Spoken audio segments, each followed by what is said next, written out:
Hello दोस्तों। तो आज के सेशन में हम डील करने वाले हैं पॉलिटी को।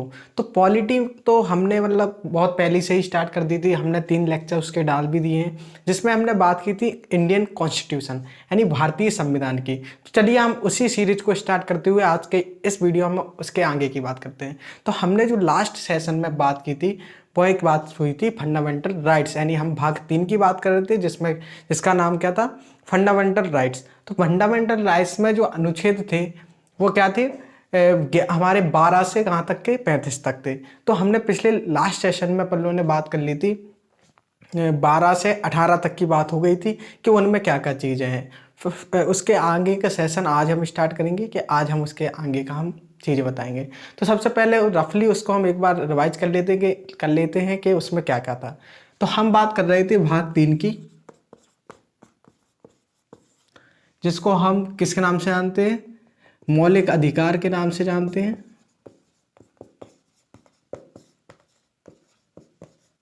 ये ऐसे हम इंग्लिश में कहेंगे फंडामेंटल राइट्स।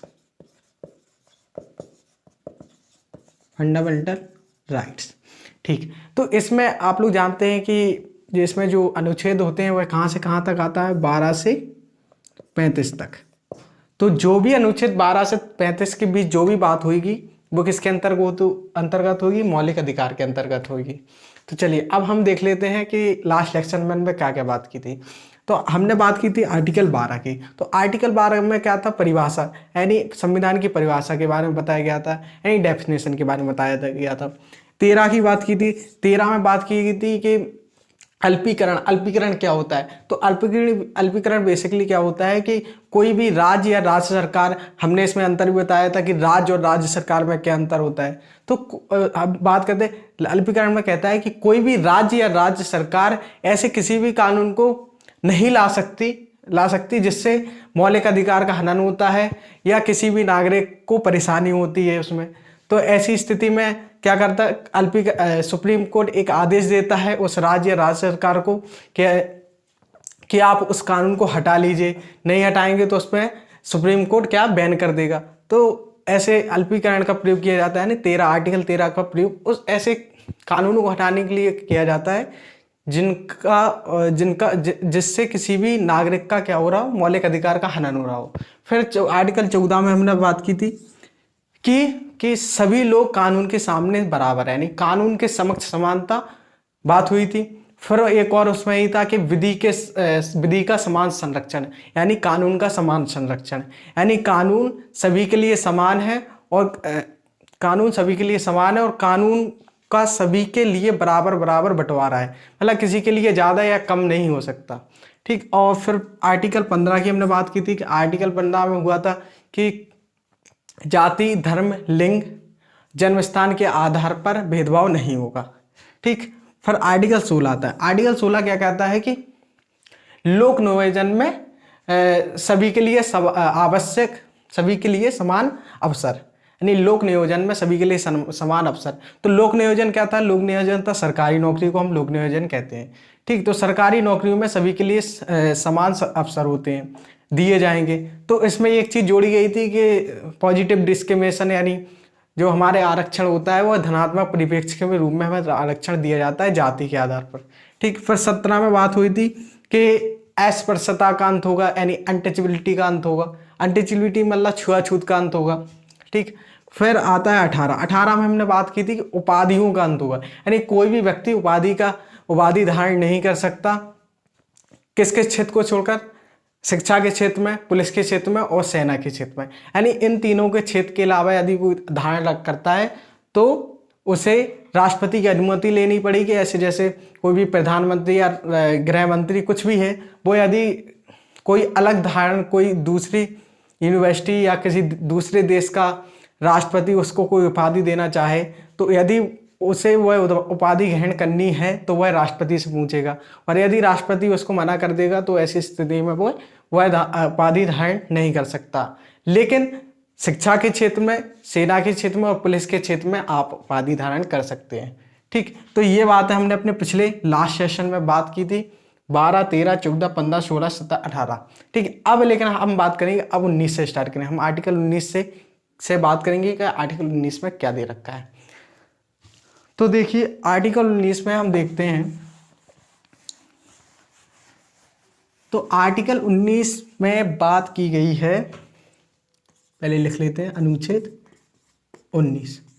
आर्टिकल 19 में क्या है, इसके 7 पार्ट है। तो हम पहले देखें आर्टिकल 19 का पहला एक, आर्टिकल 19 का एक। तो आर्टिकल 19 के एक में क्या रखा है कि आपको बोलने की स्वतंत्रता है, अभिव्यक्ति की स्वतंत्रता है, क्या क्या है लिखते चलते हैं। अभिव्यक्ति की स्वतंत्रता है, अभिव्यक्ति की स्वतंत्रता है, बोलने की स्वतंत्रता है, आपको क्या है right to information, RTI, right to information है, सूचना प्राप्त करने की स्वतंत्रता है, आपको हड़ताल करने की स्वतंत्रता है, और आप क्या कर सकते हैं, आप पुतले जला सकते हैं, हड़ताल के दौरान आप पुतले भी जला सकते हैं, पुतले जलाने की स्वतंत्रता। ठीक, तो आपको मतलब 19 के एक में ये सारी स्वतंत्रता दी गई है। अब इसको धीरे धीरे समझते हैं। तो सबसे पहले आती है अभिव्यक्ति की स्वतंत्रता। तो अभिव्यक्ति की स्वतंत्रता, अपने आप को व्यक्त करने की स्वतंत्रता, आप कैसे भी ही अपने आप को व्यक्त कर सकते हैं। ठीक है, किसी भी रूम में आप अपने आप को व्यक्त कर सकते हैं। बोलने की स्वतंत्रता, आरटीआई यानी राइट टू इन्फॉर्मेशन यानी सूचना प्राप्त करने की स्वतंत्रता है आपको। हड़ताल करने की स्वतंत्रता, यदि आप सरकार के किसी भी कानून से असमर्थ हैं तो आप किसी भी सरकार के खिलाफ आप हड़ताल कर सकते हैं। ठीक, और उसके खिलाफ आप पुतले जला सकते हैं। ठीक, तो ये सारी चीज़ें आप किसके अंतर्गत करके, अनुच्छेद 19 के अंतर, और अनुच्छेद 19 के अंतर्गत का 19 के एक के अंतर्गत आप ये सारी चीज़ें कर सकते हैं। तो आपको संविधान ये आपको इतनी छूट देता है। फिर बात करते हैं 19 के दूसरे की। तो 19 का दूसरा कहता है, ठीक, तो 19 के 2 में बात होती है।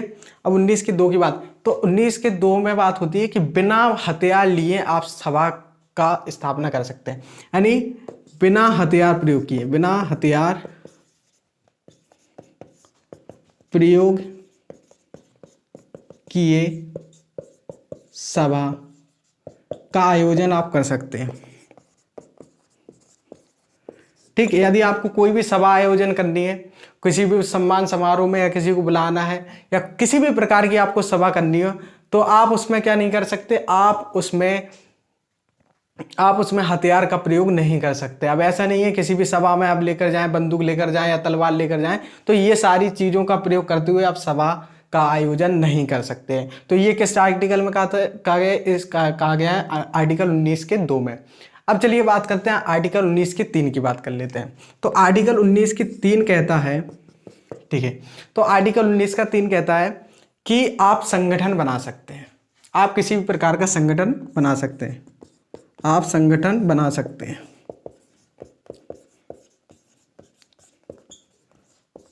ठीक, आप संगठन का संगठन का निर्माण कर सकते हैं। ठीक, तो संगठन हमारे देश में काफ़ी है, जैसे एक है अखिल भारतीय विद्यार्थी परिषद, या हम आरएसएस ले सकते हैं, या अन्य प्रकार के हमारे पास संगठन है। ठीक, तो इस प्रकार के आप संगठन बना सकते हैं। ये किसके तहत है, आर्टिकल 19 के 3 के तहत। चलिए अब बात करते हैं 19 के 4 की। ठीक, तो 19 का 4 कहता है कि आप बिना किसी रोक टोक के किसी मतलब कहीं भी भारत में कहीं भी घूम सकते हैं, यानी चारों ओर घूमने की स्वतंत्रता है। कहाँ है, किसमें, 19 के 4 में क्या रखा है, चारों ओर घूमने की स्वतंत्रता। क्या है 19 के 4 में, क्या है, चारों ओर घूमने की स्वतंत्रता। अब यहाँ पर चारों ओर घूमने से मतलब ये नहीं है कि आप किसी के घर में घुस जाएं, ऐसा नहीं कर सकते, क्योंकि उसमें एक और फिर आप आर्टिकल 21 का उल्लंघन कर देंगे, क्योंकि आर्टिकल 21 में बात की गई है निष्ठा के अधिकार की, यानी आप अपनी चीज़ों पर आपका मतलब निष्ठा है, आपकी प्राइवेट है, तो आप इसका अधिकार का वो कर देंगे उल्लंघन। तो आपको क्या करना पड़ेगा, इसमें चारों ओर घूमने का इन द सेंस कि आप उसमें किसी के घर में नहीं घुस सकते। और दूसरा बात कि आप सैन्य अड्डे या किसी भी सैन्य क्षेत्र में आप नहीं जा सकते, क्योंकि सैन्य क्षेत्र कहीं पर लगा होता है तो वहाँ पर मार्शल लॉ लग जाता है। यदि आप कहीं भी सैन्य क्षेत्र है या कैंट एरिया, आप छावनी क्षेत्र में जाएंगे तो वहाँ पर मार्शल लॉ लगा होता है, वहाँ पर सैन्य का अधिकार होता है। तो ऐसी स्थिति में आप वहाँ पर नहीं घूम सकते, क्योंकि वहाँ पर आपका जो 19 का जो 4 है ना वो वहाँ पर समाप्त हो जाएगा। वहाँ पर आप 19 को 4 को लेकर आप नहीं कह सकते कि हम यहाँ भी घूमेंगे, क्योंकि यहाँ पर सेना का क्षेत्र होता है और यहाँ पर सेना के क्षेत्र में जाना वर्जित होता है। ठीक, तो आप ऐसी स्थिति में कोर्ट भी नहीं जा सकते, सुप्रीम कोर्ट नहीं जा सकते, क्योंकि सुप्रीम कोर्ट के ने कह रखा है कि यहाँ पर मार्शल लॉ लगा है, इसलिए आप यहाँ पर नहीं जा सकते। ठीक, तो 19 के 4 में हमने बात कर ली। अब इसी प्रकार हम देखेंगे 19 का 5, 6 और 7। ठीक, तो चलिए देखते हैं। चलिए दोस्तों, अब बात करते हैं आर्टिकल 19 के का के। तो 19 के 5 में देख लेते हैं क्या है। तो आर्टिकल 19 के 5 में दे रखा है कि आप भारत के किसी भी भाग में आप इस निवास कर सकते हैं, यानी भारत के किसी भी भाग में निवास करने की स्वतंत्रता। यानी आप भारत में रहते हैं तो आप कहीं भी निवास कर सकते हैं, आप अपना घर लेकर वहाँ पर ज़मीन खरीदता आप अपना निवास कर सकते हैं। तो निवास करने की स्वतंत्रता, निवास करने की स्वतंत्रता।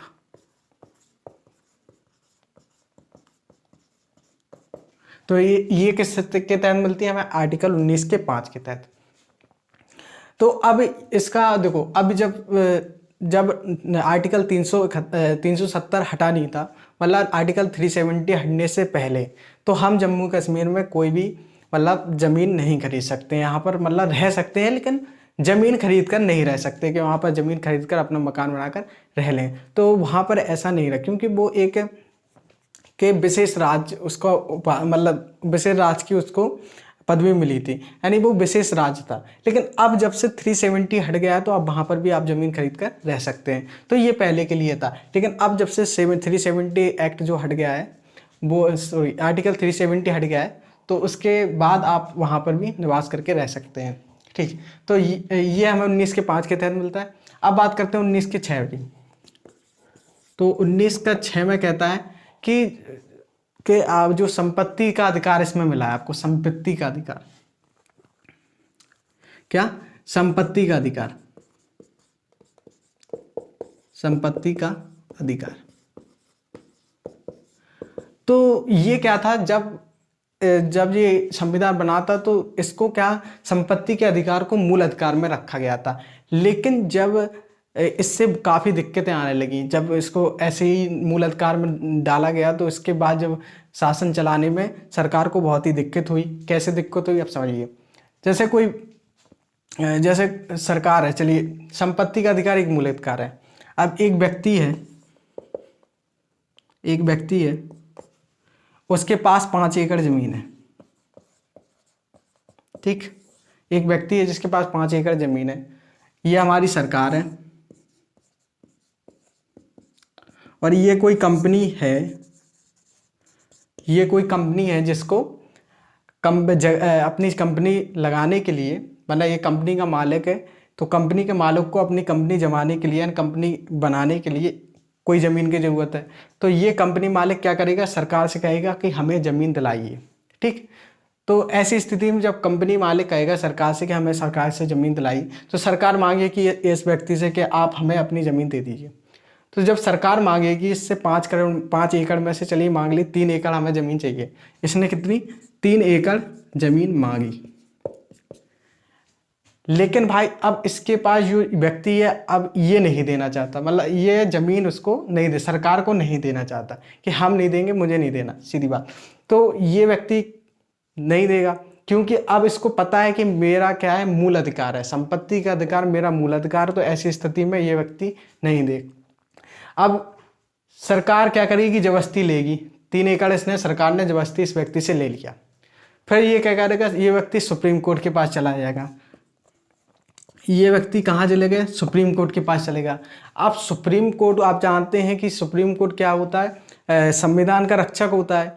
तो संविधान में लिखा है कि क्या है, संपत्ति का अधिकार एक मूल अधिकार है। तो ऐसी स्थिति में सुप्रीम कोर्ट इस व्यक्ति की तरफ ही लेगा, तो क्या होगा, वह सरकार से 3 एकड़ छुड़ाकर फिर व्यक्ति को देगा। तो ऐसी स्थिति में सरकार अपने देश में या अपने क्षेत्र में विकास नहीं कर पाएगी, क्योंकि यदि कंपनी को वह ज़मीन नहीं मिलेगी, वह कंपनी नहीं बनाएगा, तो इंफ्रास्ट्रक्चर कैसे डेवलप होगा, या कोई भी ग्रोथ कैसे होगी, इकोनॉमिक ग्रोथ कैसे होगी। तो ऐसी स्थिति में सरकार को यह डिसीजन लेना पड़ा, यानी यह संविधान में एक चेंज करना पड़ा। कब? 44 में संविधान संशोधन करना पड़ा 1978 में, जिसके तहत कहा गया कि जो हमारी संपत्ति का अधिकार है वह मौलिक अधिकार ना होकर कानूनी अधिकार है, और उसे आर्टिकल 300 के काम में भेज दिया गया।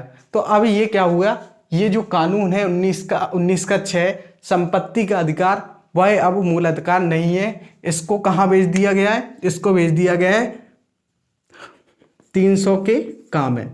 इसको 300 के काम में भेज दिया है। किसके तहत भेजा गया है? 44वां संविधान संशोधन के तहत 1978 में संपत्ति के अधिकार को कानून के अधिकार में परिवर्तित कर दिया गया है।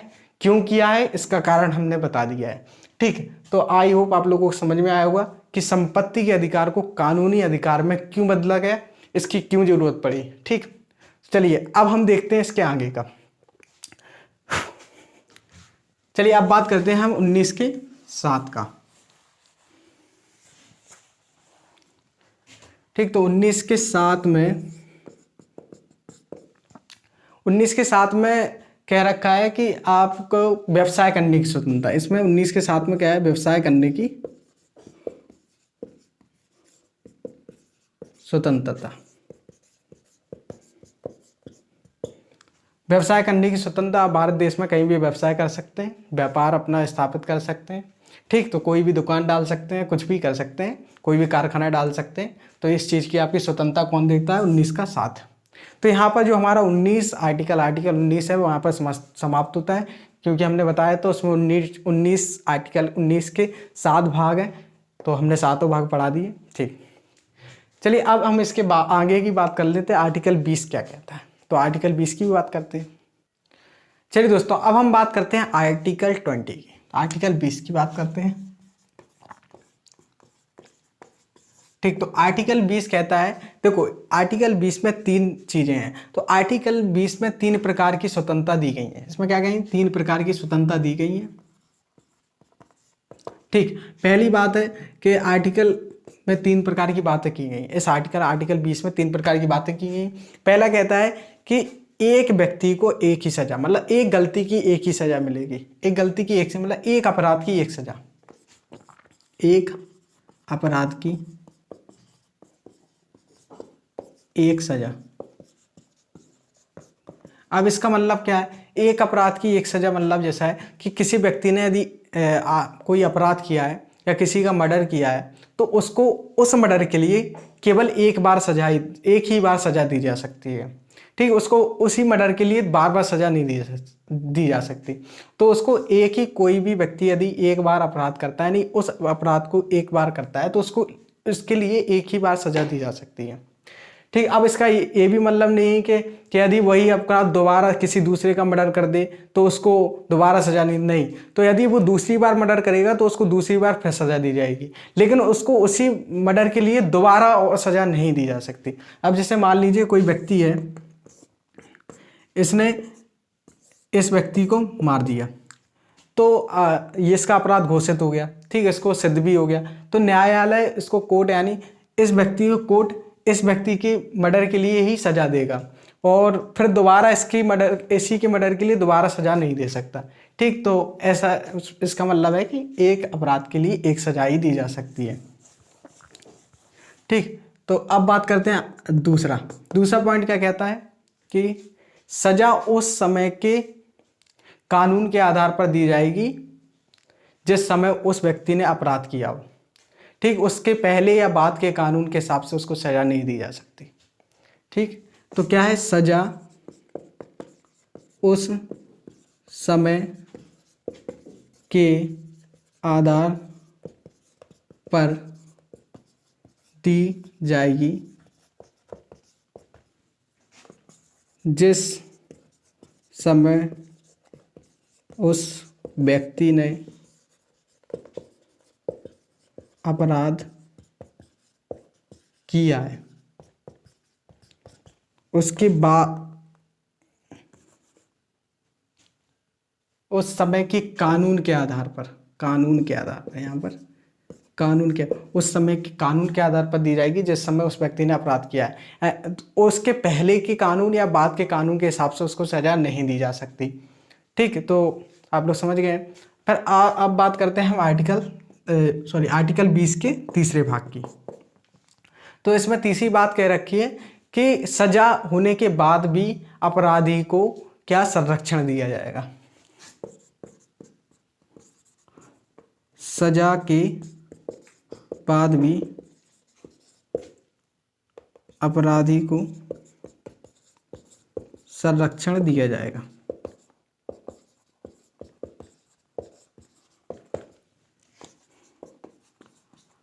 तो यहाँ पर सजा के बाद भी अपराधी को संरक्षण देने से क्या मतलब है? संरक्षण से यहाँ पर ये मतलब है कि उसको जब जेल में भेज देंगे, मतलब उसको सजा हुई, जैसे 5 साल की सजा हुई तो उसको कारागार में डाल दिया। अब उसको कारागार में डाल देंगे तो उसके बाद उसको खाना भी दिया जाएगा, उसके जब वो बीमार होगा तो उसके लिए डॉक्टर भी होगा, यानी सारे इंतजाम होंगे। तो इस प्रकार का संरक्षण उसको दिया जाएगा। यदि उसकी ज़्यादा तबीयत खराब हो जाएगी तो उसको हॉस्पिटल भी भेजा जाएगा, तो हर प्रकार की उसको खाना भी दिया जाएगा, तो हर प्रकार की उसको सुविधा दी जाएगी। वहाँ पर देखें, आप लोग कारागार में देखते होंगे वहाँ पर एक अलग कैंटीन भी होता है जिसमें वो व्यक्ति उसमें कुछ खरीद भी सकता है अपने रुपए से। तो उस प्रकार का संरक्षण उसको मिलेगा। ऐसा नहीं किसी एक बंद कमरे में भेज दिया जाए, तो ऐसा नहीं कर सकते। यानी यदि उस व्यक्ति को सजा मिली है तो उसको संरक्षण भी दिया जाएगा। वो संरक्षण आपको मतलब कोई भी दिक्कत होगी तो उस हिसाब से दिया जाएगा। खाना दिया जाता है, डॉक्टर के पास जब आप बीमार हो जाएंगे तो डॉक्टर के पास ले जाया जाएगा। तो इस प्रकार का संरक्षण आपको दिया जाएगा। तो आर्टिकल 20 के तहत ये 3 बातें की गई हैं जो आपको मैंने बता दी। अब बात करेंगे आगे। अब लेकिन इसी के तहत, इसी में आर्टिकल 20 में 86वां संविधान संशोधन 2 के तहत एक और इसी में जोड़ दिया गया है। आर्टिकल अनुच्छेद 20 का इसमें ऐड किया गया है। किसके तहत? 86वां संविधान संशोधन, 86वां संविधान संशोधन संशोधन 2 के तहत। ठीक, तो इसमें आर्टिकल 2 का जोड़ा गया है जिसमें कहा गया है कि 14 वर्ष से 18 वर्ष तक के 6 से 14 वर्ष तक के बच्चों को निःशुल्क शिक्षा दी जाएगी। तो इसी में ये जोड़ा गया है। कब जोड़ा गया है? 86वां संविधान संशोधन करके संशोधन 2 में आर्टिकल 20 के को जोड़ा गया है, जिसमें कहा गया है कि 6 वर्ष से लेकर 14 वर्ष तक के बच्चों को निःशुल्क शिक्षा दी जाएगी। ठीक, तो ये हमारे कहाँ तक? आर्टिकल 19 हो गया, आर्टिकल 20 हो गया, आर्टिकल 20 का भी हो गया। अब आगे बात करते हैं हम आर्टिकल 21 की। ठीक दोस्तों, यहाँ पर आप लोग आर्टिकल 20 की जगह आर्टिकल 21 कर देना। ये क्या है? जो 86वां संविधान संशोधन संशोधन 2 में हुआ था, वो आर्टिकल 21 आर्टिकल 21 का जोड़ा गया था, जिसमें कहा गया था कि 6 वर्ष से 14 वर्ष के आयु के बच्चों को निःशुल्क शिक्षा दी जाएगी। ठीक, अब बात करते हैं हम आर्टिकल 21 की। तो आर्टिकल 21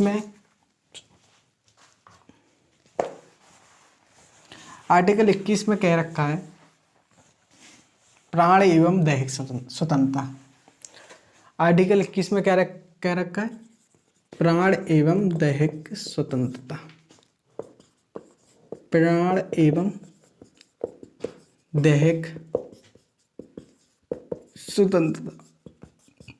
अब इसका क्या मतलब है कि इसमें क्या है कि आप किसी की जान तो ले नहीं सकते, क्योंकि देखो मर्डर नहीं कर सकते, आप किसी का मर्डर नहीं कर सकते और स्वयं की भी खुदकुशी नहीं कर सकते।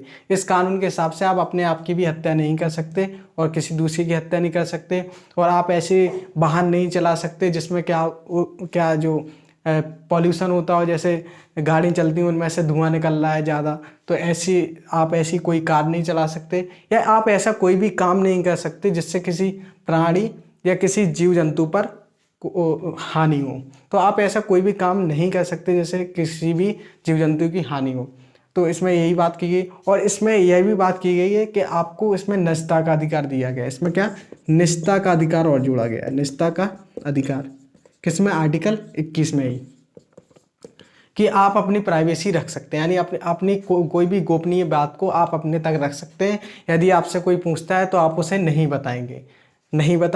कोई व्यक्ति आपसे ज़बरदस्ती कोई भी आपकी गोपनीय बात नहीं पूछ सकता है। यदि कोई जबरन आपसे कोई पूछता है तो आप ऐसी स्थिति में सुप्रीम कोर्ट जा सकते हैं। यह हमें आदेश कौन देता है? आर्टिकल 19।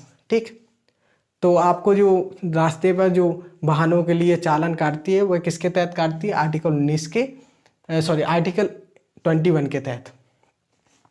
चलिए, निष्ठा का अधिकार हो गया। आर्टिकल 21 का तो हमने बता ही दिया कि 6 वर्ष से 14 वर्ष के आयु के बच्चों को निःशुल्क शिक्षा दी जाएगी। चलिए, अब हम बात करेंगे आर्टिकल 22 की। आर्टिकल 22 में कह रखा है कि किससे? गिरफ्तारी से संरक्षण। आर्टिकल 22 में गिरफ्तारी से संरक्षण की बात, गिरफ्तारी से संरक्षण। आर्टिकल 22 में बात की गई गिरफ्तारी से संरक्षण। गिरफ्तारी से संरक्षण में 3 बातें की गई हैं। पहली बात की गई है कि पुलिस व्यक्ति को बिना वारंट के अरेस्ट नहीं कर सकती। यदि आपके पास कोई पुलिस आती है तो आपको वो पुलिस बिना वारंट के अरेस्ट नहीं कर सकती। व्यक्ति को वारंट बिना पुलिस अरेस्ट नहीं कर सकती। यानी पुलिस को अरेस्ट करने के लिए वारंट चाहिए, यानी उस व्यक्ति को वारंट दिखाना पड़ेगा, तभी वह उस व्यक्ति को क्या कर सकती है? अरेस्ट कर सकती है। फिर दूसरी बात की गई है कि अरेस्ट करने के बाद जब उसको न्यायालय यानी कोर्ट में ले जाएगा तो उसको कोर्ट ले जाने में केवल 24 घंटे लगने चाहिए। यानी 24 घंटे के अंदर उसको कोर्ट में ले जाना पड़ेगा। यानी जैसे कोई पुलिस आई आपके पास, पुलिस ने वारंट दिखा दिया, आपको गिरफ्तार कर लिया, तो आपको वह पुलिस 24 घंटे के अंदर आपको कोर्ट ले जाएगी। ऐसा किसमें कहा रखा है? आर्टिकल 22 में। इसमें अब 24 घंटे के अंदर ले जाएगी, तो इसमें कौन सा समय काउंट नहीं हुआ? जैसे रास्ते में कोई प्रॉब्लम आ गई या छुट्टी का समय या जो ट्रैफिक जाम की समस्या, तो ऐसे में जो वक्त लगेगा उसको नहीं गिनेगी। लेकिन 24 घंटे के अंदर आपको क्या करना पड़ेगा? कोर्ट में ले जाना पड़ेगा। तो आर्टिकल 22 के दूसरे में यह बात की गई है। अब तीसरे में बात की गई है कि व्यक्ति अपने मनपसंद का कोई भी क्या रख सकती है? वकील रख सकती है। यानी व्यक्ति अपनी इच्छानुसार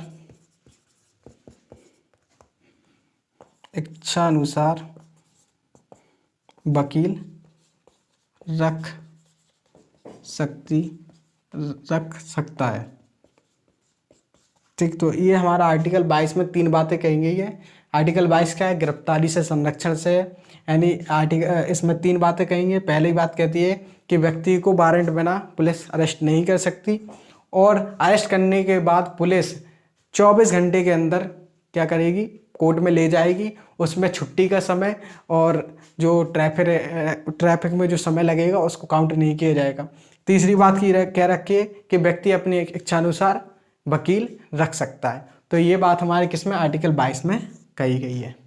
ठीक, यहाँ पर आर्टिकल 22 में एक और पॉइंट जोड़ा गया है, निवारक विरोध नियम। क्या जोड़ा गया है? निवारक विरोध अधिनियम जोड़ा गया है, जिसके तहत सरकार ने ये कह रखा है या संविधान ने यह कह रखा है कि पुलिस ऐसे किसी भी व्यक्ति को शक के आधार पर अरेस्ट कर सकती है जो कोई मतलब संदिग्ध स्थिति में या मतलब ऐसा कोई गलत काम कर सकता है वह व्यक्ति, तो उस व्यक्ति को पुलिस 3 महीने तक नज़रबंद या 3 महीने तक वह गिरफ्तार कर सकती है शक के आधार पर। उसको बिना बताए, उसको यानी बिना अरेस्ट वारंट दिखाकर उसको पुलिस पकड़ सकती है या गिरफ्तार कर सकती है या नज़रबंद कर सकती है। कब तक कर सकती है? 3 महीने तक। ये आर्टिकल 22 में ही एक पॉइंट जोड़ा गया है जिसको कहते हैं निवारक विरोध अधिनियम। ठीक, तो एक बार इसको फिर से देख लेते हैं। इस अधिनियम के तहत पुलिस ऐसे किसी भी व्यक्ति को अरेस्ट कर सकती है जिस पर उसको शक हो रहा हो और उसको शक के बिना पर उसको बिना बताएं यानी बिना अरेस्ट वारंट दिखाए उसको गिरफ्तार कर सकती है और उसको नज़रबंद कर सकती है। कब तक कर सकती है? 3 महीने तक कर सकती है। तो ये था हमारा आर्टिकल 22। तो यहाँ पर हमने आर्टिकल 22 तक बात कर ली। हमने क्या किया? आर्टिकल 19 की बात की, आर्टिकल 20 की बात की, आर्टिकल 21 की बात की, आर्टिकल 21 के का की बात की और आर्टिकल 22 की बात की। और लास्ट में हमने देखा निवारक विरोध अधिनियम जो आर्टिकल 22 में ही जोड़ा गया है। ठीक, तो अब आप लोगों ने इसमें एक कॉमन बात देखी होगी कि हमने 3 मतलब जो हमने अभी 4 आर्टिकल पढ़े या हम कहें 19, हमने जो भी आर्टिकल पढ़े 19, 20, 21, 21 का और 22, तो हमने ये सारे आर्टिकल पढ़े। इन सभी आर्टिकल में एक कॉमन बात है कि हमें स्वतंत्रता दी जा रही है। तो इन सभी आर्टिकल को, इन 5 आर्टिकल को हम क्या कहते हैं? स्वतंत्रता का अधिकार के अंतर्गत इनको लेते हैं। किसमें? स्वतंत्रता का अधिकार। किसके अंतर्गत लेंगे? स्वतंत्रता के अधिकार के अंतर्गत। और हमने पहले देखा था, पिछले लास्ट सेशन में देखा था, तो उसमें हमने आर्टिकल 14 से 18 तक किसमें लिया था? समानता के अधिकार तक अंतर्गत लिया था। और इसमें हम क्या करेंगे? 19 से 22 तक क्या करेंगे? स्वतंत्रता के अधिकार तक हम बात करेंगे। तो 19, 20, 21, 21 के का और 22 में जो भी बातें हो रही हैं वह किससे रिलेटेड हो रही हैं? स्वतंत्रता से रिलेटेड हो रही हैं, इसलिए हम इसको स्वतंत्रता के अधिकार में अंतर्गत रख रहे हैं। तो ये थी हमारी आज की बातें। अब हम अगले सेशन में हम बात करेंगे इसके आगे आर्टिकल 23, 24, 25 और 35 तक। आर्टिकल 35 तक ऐसी हम बात करेंगे। तो इसके बाद हम बात करेंगे राज्य के नीति निर्देशक तत्व यानी भाग 4 की। तो आज के लिए बस इतना ही रहने देते। तब तक के लिए गुड बाय, धन्यवाद।